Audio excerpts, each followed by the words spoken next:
ભરૂચ જિલ્લા બાદ ફરી એકવાર દુઃખદ ઘટના બની છે ભાઈ. પંચમહાલ જિલ્લાના ગોધરા ખાતે ભાઈ છોટાઉદેપુરના યુવાન છે ભાઈ જસપાલભાઈ દશરથભાઈ રાઠવા, જેમનું નામ છે ભાઈ.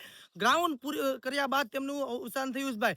એટલે રનિંગ કરતા કરતા ભાઈ ત્યાં પડી ગયા અને ત્યારબાદ તેની તબિયત બગડી ગઈ અને સરકારી હોસ્પિટલમાં ખસેડવામાં આવ્યા. ત્યારબાદ તેમને મૃત જાહેર કરી દેવામાં આવ્યા ભાઈ. અને આવી દિન પ્રતિદિન આવી ઘટના બનતી જાય છે. એટલા માટે સરકારશ્રીને નમ્ર વિનંતી ભાઈ, સીએમ ભૂપેન્દ્ર સાહેબને પણ નમ્ર વિનંતી છે અને નાયબ મુખ્યમંત્રી હર્ષ સંઘવી સાહેબને પણ નમ્ર વિનંતી છે કે સરકારી નોકરી, પોલીસ કોન્સ્ટેબલ અથવા ફોરેસ્ટ કોઈ પણ પરીક્ષાઓ હોય અને જ્યારે ગ્રાઉન્ડમાં આવી કોઈ દુઃખદ ઘટના બને તો સરકાર તરફથી આ લોકોને સહાય આપવામાં આવે ભાઈ. માતા પિતાઓને ઈચ્છાઓ આશાઓ હોય છે કે મારો છોકરો કાલે સવારે નોકરી કરીને કાંઈક પરિવારનો ઉદ્ધાર થશે અને ત્યાર પછી સરકારી નોકરીની તૈયારી ગ્રાઉન્ડમાં જાય છે. ફિઝિકલ દરમિયાન તેમનું મૃત્યુ થાય છે. 10-10 વર્ષથી તૈયારીઓ કરતા હોય છે અને માતા પિતાએ ઘણા પૈસાઓ પણ વેડફ્યા હોય છે. તો સરકારશ્રીને નમ્ર વિનંતી કે બધા વિદ્યાર્થીઓ જે આવી દુઃખદ ઘટના બને તો તેમના પરિવારને પણ સહાય આપવામાં આવે તેવી સરકારશ્રીને નમ્ર વિનંતી છે. બાકી જય હિન્દ, જય ભારત.